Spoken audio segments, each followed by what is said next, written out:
Living Romania. Coming up next in today's broadcast, it's Hit of the Day.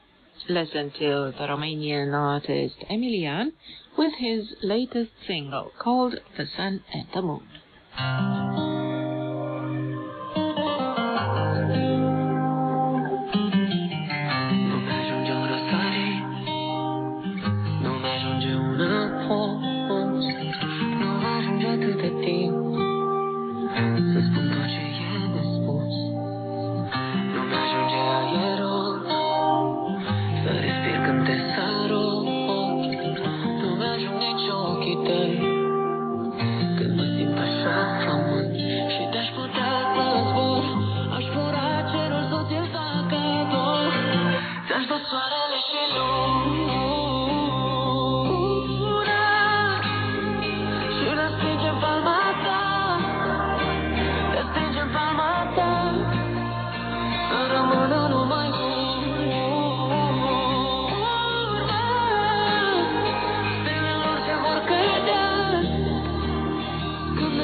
Lasă capul în pământ, la fel ca mine.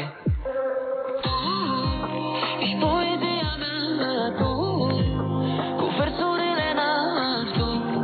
E scrisă pe inimă, cu fericirea care varsă lacrimă. Te-aș putea să zbor, aș fura cerul să ți-l fac cadou.